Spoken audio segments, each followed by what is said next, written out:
Fala galera, mais um vídeo aqui pro canal.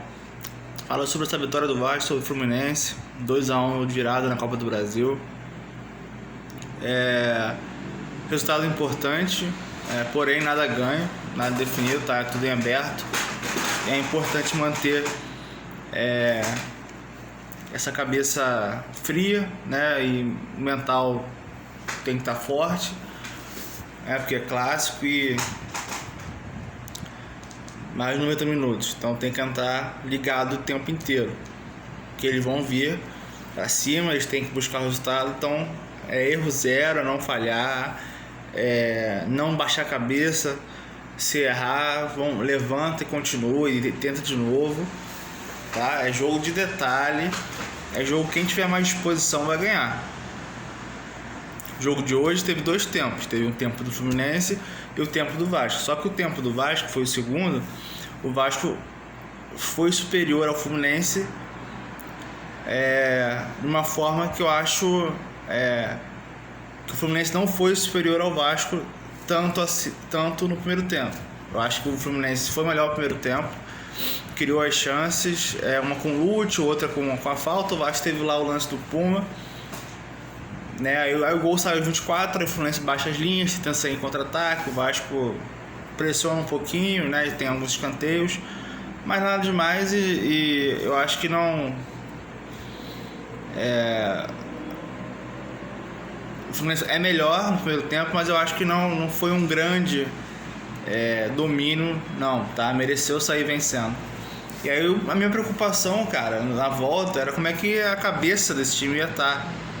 Se é 880, se é desmoronar de novo, ou se ia voltar diferente, né? Porque eu pensei, cara, do jeito que o Vasco tá jogando aqui, muito erro de passe, sem profundidade, entende? Alguns jogadores sumidos em campo.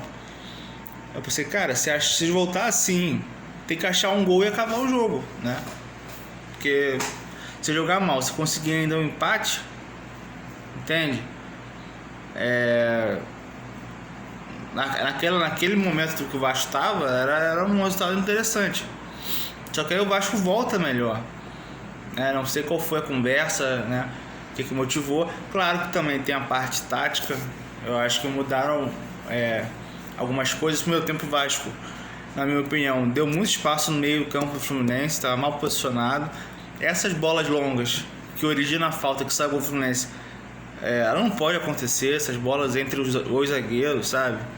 Para mim o Léo Jardim erra no tempo de bola, na falta, e para mim a bola, mesmo desviada, ele pula um pouco atrasado, tá? Essa é a minha opinião. E quando ele errar, eu vou sempre criticar porque, mas não sei o que. Não, cara, ele é o goleiro mais bem pago do Brasil. Se ele comete erros como esse, a gente vai ter que sempre falar, porque, repito, ele sempre fez questão de negociar o melhor contrato para ele, demorou, o Vasco cedeu, e ele é o goleiro mais bem pago do Brasil. Então, o goleiro mais bem pago do Brasil, ele vai ser sempre cobrado, porra. E tem que ser por erros desse nível, tá? Então, é o que a gente tem que falar.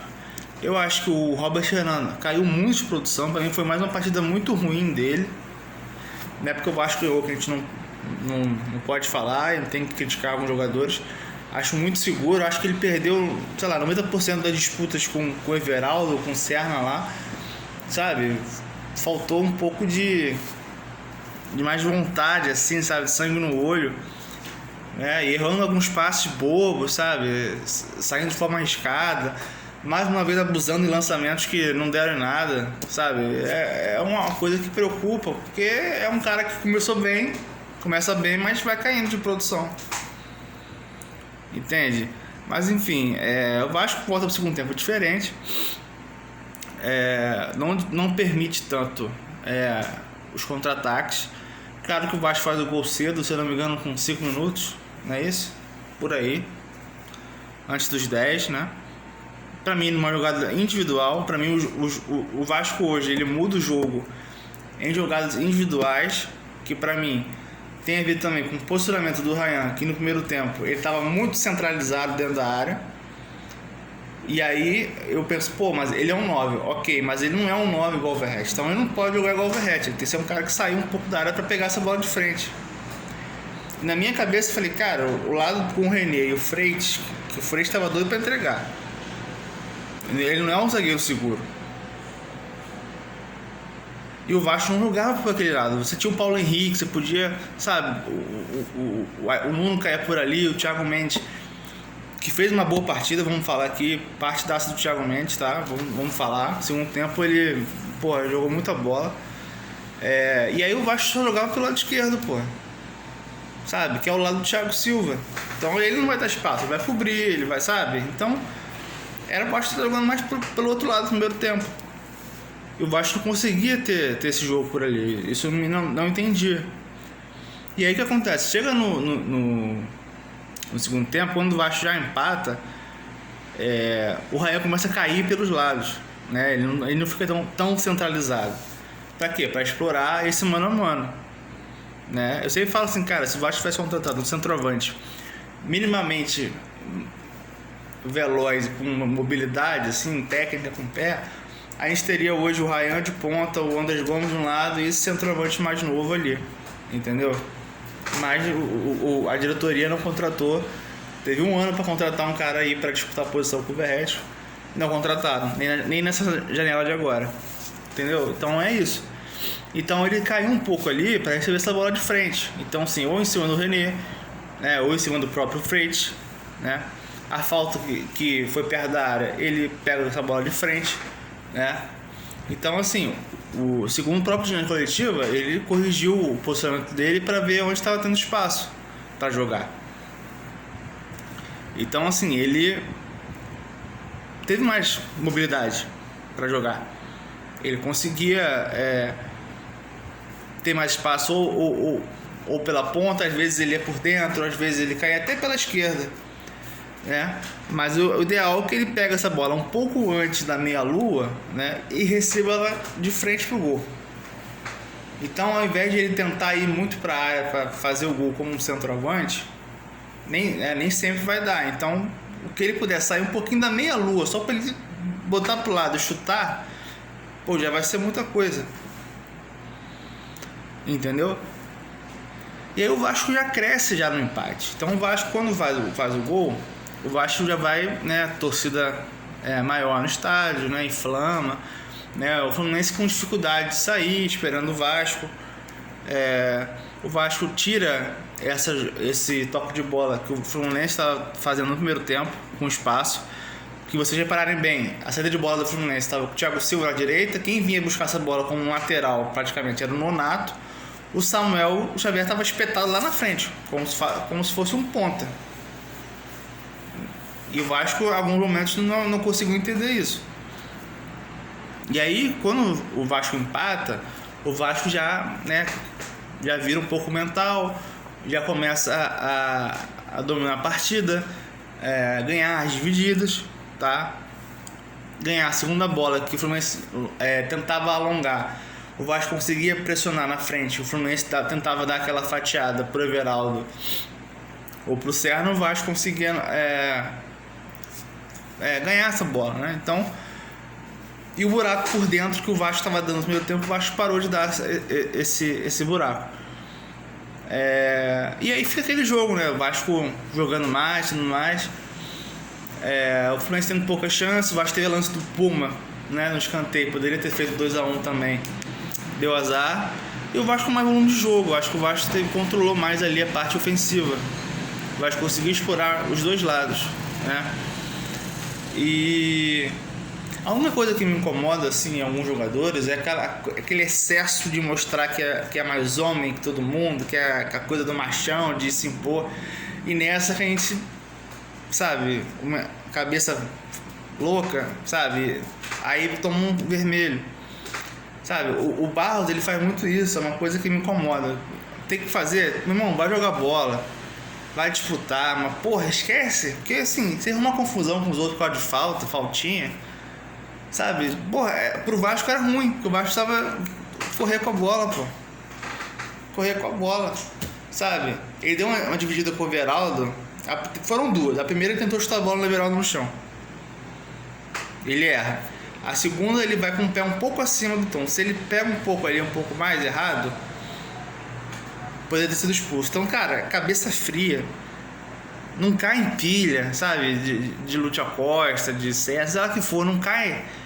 Pô, deixa o cara falar, porra. Usa a cabeça. O Diniz tem que dar um toque nele, porra. Não tem necessidade disso. Porra, a gente não viu aí o Hugo Moura fazendo cagada pra cacete?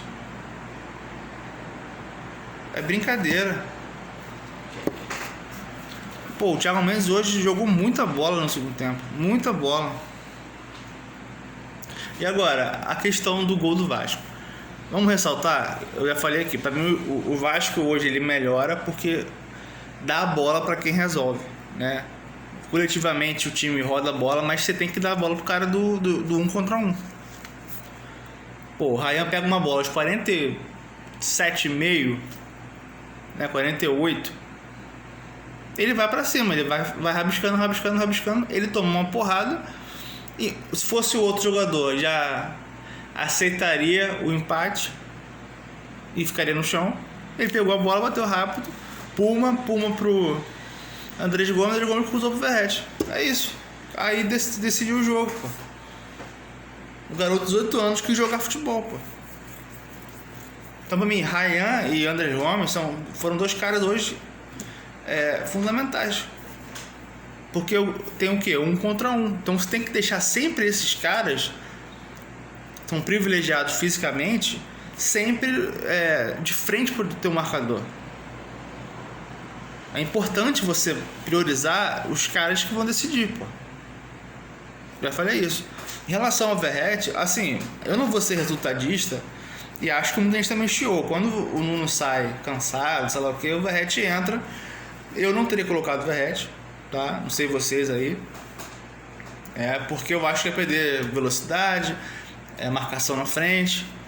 Mas a gente já sabe que a primeira opção do banco do Diniz em termos de ofensivos é sempre o Verratti. A gente já sabe disso, né? Pode sair o Coutinho entre o Verratti, sai o Nuno entre o Verratti, sai o Ryan, qualquer um que saia da frente ali, o Verratti vai entrar. E cara, ele botou o Verratti em várias outras situações parecidas com essa que não adiantou, né? Não adiantou contra o Mirassol, contra Bahia, Grêmio, tudo mais. Hoje funcionou, pô. Tudo certo, hoje o Diniz pode falar. Mas eu não teria colocado, tá? E acho que foi a única bola que ele ganhou de cabeça, assim. Algumas bolas que o Vasco bateu o tiro de meta, ele não estava conseguindo ganhar, né? E cara, deu certo. É isso. Repito, acho que pelo segundo tempo, acho que o placar foi justo. Que eu acho que o segundo tempo do Vasco, repetindo, foi melhor que o primeiro tempo do Fluminense. E o Vasco tem um volume de jogo, né? O Fluminense foi o melhor no primeiro tempo, mas eu acho que o Vasco ainda assim conseguiu fazer algumas coisas. Eu acho que o tempo do Fluminense foi bem abaixo.